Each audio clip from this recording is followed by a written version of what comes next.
Bonjour à toutes et à tous, j'espère que vous êtes tous très très bien. Nous voilà dans un nouvel épisode autour du sujet, le métier de négociateur en immobilier. Euh, j'ai décidé de faire un peu différemment la création de mes podcasts, c'est-à-dire que je vais d'abord les enregistrer en vidéo et ensuite les transformer en podcast, ce qui va vous donner la possibilité de voir le contenu de différentes manières tout au long de l'année. Donc, ça, si vous êtes en train d'écouter en podcast, sachez qu'il y a une vidéo en parallèle sur notre site internet. Donc, c'est bien pour vous aussi, je pense. Donc, nous avons parlé de pas mal de choses autour justement du métier de négociateur immobilier, comment se lancer, comment décider, comment prendre des bonnes décisions, sur quel agent choisir, comment choisir, quels sont les critères qui sont importants pour vous. Et la semaine dernière, par exemple, nous avons parlé du portage salarial, c'est-à-dire on choisit un statut avec lequel on va être rémunéré. Aujourd'hui, j'ai envie de vous parler d'un autre sujet qui est très important. C'est une fois que j'ai décidé de travailler dans l'IMO, une fois que j'ai décidé dans quelle agence je vais travailler, dans quel statut je vais travailler, ce qui va devoir vous intéresser dès le premier jour, c'est une question qui est très importante, c'est où vous allez travailler. Où vous allez travailler, c'est une grosse question en réalité. La majorité des négociateurs que je connais, quand ils se sont lancés dans l'IMO sans passer par mes formations, ils ont tout de suite eu le réflexe d'aller commencer à démarcher des clients juste en bas de chez eux ou juste autour de chez eux. Et le choix du secteur est primordial.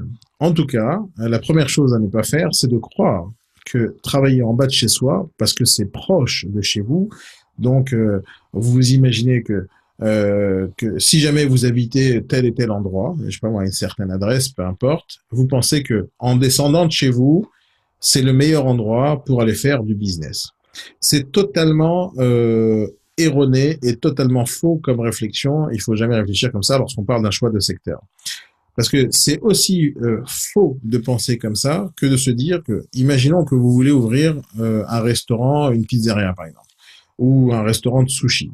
Et vous décidez d'ouvrir ce restaurant, il faudra d'abord réfléchir à la chose la plus importante pour l'ouverture de ce restaurant, c'est où vous allez l'ouvrir. Donc, imaginons que vous habitez quelque part et vous décidez d'ouvrir votre restaurant de sushi juste en bas de chez vous. Ben, ça n'existe pas. En fait, ça peut pas marcher comme ça.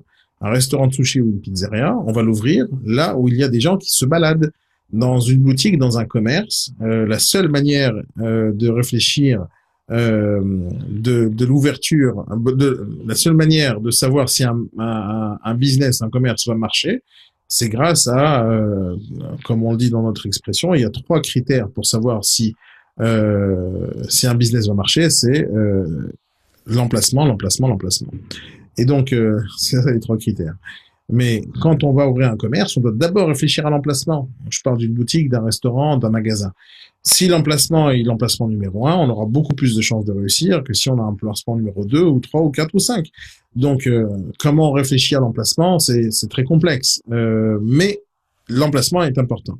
Et si vous dites, c'est bon, je travaille dans l'immobilier parce qu'il y a Internet, parce qu'il y a les logiciels, parce que tous les parce que vous voulez, et vous vous dites, c'est bon, je suis nomade, je suis mobile, je fais ce que je veux, et donc vous allez travailler de chez vous en pensant que vous pouvez descendre en bas et avoir du business, eh ben c'est une grave erreur. Le choix du secteur, ça se passe exactement de la même manière que l'ouverture d'un restaurant ou d'une boutique. Il faut réfléchir à l'emplacement. Et votre emplacement à vous, en tant que négociateur, c'est pas là où vous habitez, c'est là où il y a des produits. Donc, je vais pas vous expliquer comment on fait son choix du secteur, là maintenant tout de suite, mais je vais vous donner une base qui est très importante parce que pour choisir son secteur, je l'explique ça en formation dans notre école, mais ça prend quelques heures à comprendre et à préparer le choix de son secteur. C'est très compliqué, c'est très complexe, mais je vais vous donner une indication quand même importante. D'abord, première chose, ne choisissez pas le secteur parce que vous y habitez. Ça, c'est vous prenez cette information de votre équation et vous la sortez. Là où vous habitez n'a aucune importance. Je donne un exemple encore. Moi j'habite Paris, je travaille à Paris tout le temps depuis des années et j'ai embauché énormément de gens dans mes sociétés. Et je vous assure une chose, c'est qu'il y a des gens qui habitaient à 1h30, 2 heures des bureaux et qui venaient tous les matins en train pour venir bosser à Paris. C'est-à-dire que si jamais il réfléchissait comme un négociateur en immobilier qui travaille de chez lui, en se disant, je vais aller chercher du boulot juste en bas de chez moi, et ben ces gens-là, ils seront au chômage. Donc, ces gens-là, comme ils veulent pas être au chômage, ils vont chercher du boulot là où il y en a, c'est-à-dire à Paris. Et donc, ils seront prêts à faire des sacrifices, à faire des allers-retours pour venir bosser dans des entreprises qui les intéressent, et des fois à 1h30, 2 heures de chez eux. Et ça, c'est la bonne manière de réfléchir. C'est-à-dire qu'on va pas chercher à être paresseux, à se dire je vais travailler juste en bas de chez moi, parce que ça n'a aucune importance où vous habitez. Ce qui est important, c'est où il est le travail. Et donc, votre travail à vous en tant que négociateur, c'est là où il y a des clients, donc là où il y a des acheteurs, donc de la demande, et là où il y a des vendeurs, donc de l'offre. Et donc, il y a une équation qui est très simple à vous l'expliquer. C'est maintenant, je vais vous l'expliquer tout de suite. Mais cette équation, elle est très compliquée à mettre en place. C'est-à-dire qu'il y a une équation simple. Imaginons que vous allez taper aux portes juste en bas de chez vous, d'accord, ou n'importe quel secteur où vous avez envie de démarcher. Imaginons que vous tapez aux portes votre premier démarchage téléphonique ou votre premier démarchage terrain. Et à peine vous tapez à la porte ou à peine vous appelez au téléphone et imaginons que vous êtes en train de démarcher au téléphone et vous dites comme ça bonjour, je m'appelle Daniel, je travaille dans telle et telle agence, et à peine vous avez dit que vous êtes un professionnel de l'immobilier et que la personne en face elle vous dit ouah, c'est génial, merci de m'avoir appelé, alors quand est-ce qu'on se voit, j'ai envie de vous confier mon bien à la vente. Si la réaction elle est comme ça, et c'est simple, vous vous barrez de ce secteur. En fait, vous dites c'est bon, merci, je voulais juste vérifier. Au revoir, vous allez plus jamais me revoir de votre vie. Et là, vous allez me dire mais c'est pas normal, Daniel. Comment tu peux dire ça? Le mec, il est prêt à me donner le mandat. Je vais pas lui dire non. Eh ben, si vous allez lui dire non. Pourquoi? Parce qu'il y a une règle basique dans l'immobilier, une règle très très basique. Et c'est pas que dans l'immobilier, c'est dans n'importe quel endroit dans n'importe quel commerce sur la planète. Il y a une règle de base qui s'appelle l'offre et la demande. Un vendeur, lorsque vous le démarchez, qui est demandeur d'agence immobilière, donc demandeur, c'est-à-dire il veut absolument que vous l'aidiez à vendre, pour vous, c'est une sonnette d'alarme qui vous dit, ce gars-là, il n'arrive pas à vendre, ça se trouve depuis des mois. Alors bien sûr, on ne va pas faire le test une seule fois et pas que d'une seule manière, mais là, je vous donne une explication de l'équation. C'est-à-dire que si jamais les vendeurs sur votre marché, donc dans votre secteur, là, vous êtes en train d'essayer de démarcher, ils sont demandeurs d'aide pour vendre leurs biens, donc ils sont à la gorge en fait. Ces gens-là, vous n'avez pas besoin d'eux. Eux, ils ont besoin de vous, donc vous n'avez pas besoin d'eux parce que il vous manque quelque chose d'important. Et le quelque chose d'important s'appelle la demande. Les vendeurs sur le marché, ça s'appelle l'offre. C'est eux qui offrent leurs biens sur leur marché à la vente. Donc ils rajoutent de l'offre. Donc l'offre du marché, c'est leur bien. Donc, s'il y a beaucoup d'offres sur le marché et par rapport à la demande qui est basse, et la demande c'est quoi? La demande ce sont les acquéreurs. S'il y a beaucoup d'offres sur le marché et peu d'acquéreurs, donc les prix des biens immobiliers vont baisser et il y aura beaucoup trop d'offres par rapport à 2-3 acquéreurs qui pourraient exister sur le marché. Et donc, bien sûr, tout le reste, imaginons qu'on a 10 produits à la vente et un acquéreur dans le secteur en ce moment même. Donc, il y a un seul de ces 10 biens qui va se vendre et après, tout le reste vont attendre pendant des mois, voire des années avant qu'il y ait un autre acquéreur qui apparaisse. Donc, quand il y a trop d'offres par rapport au nombre d'acquéreurs, pas assez de ventes, donc pas un bon business pour vous.